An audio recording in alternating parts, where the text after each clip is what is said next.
Secretary of State John Kerry pushed past a Tuesday deadline and decided to go into overtime in talks with Iran about its nuclear program. CBS 2's Greg Boswell is at the White House with more on the negotiations.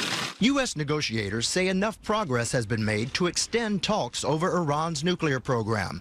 The U.K.'s top negotiator says discussions may continue another 24 to 48 hours. But it does mean the Iranians being willing to meet us where there are still issues that we need to deal with. The sticking points include how much nuclear fuel Iran will be allowed to produce in the future and how to verify that fuel is for peaceful purposes only.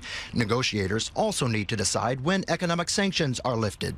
Secretary Kerry and Energy Secretary Ernie Moniz updated President Obama on the talks last night.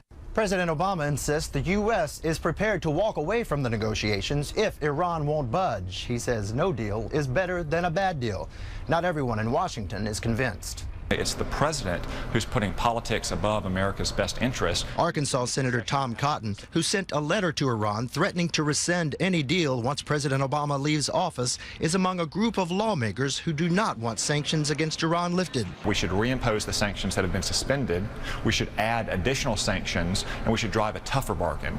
We should not be negotiating from a position of weakness as we're doing right now. Leaders from France, Russia, and China have left negotiations in Switzerland. Their delegations stayed behind to work out a framework for a possible deal. Craig Boswell, CBS 2 News. Israeli leader Benjamin Netanyahu is also leery of any deal with Iran. Is meeting with House Speaker John Boehner to discuss the talk.